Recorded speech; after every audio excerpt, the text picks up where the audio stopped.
වැඩියෙන් සදා වටිනාම දේ වූ ඔයා පෙර පිනට මුණ ගැහුණු බව තේරුණා දුටු මුල් දිනේදී පවා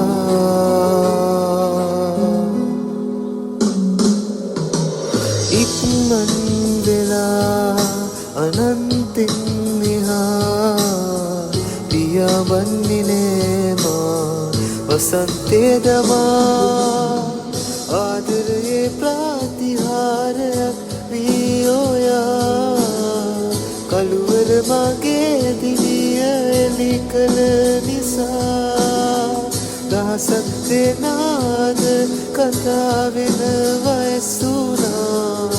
දෙවියන් ලුමෙව්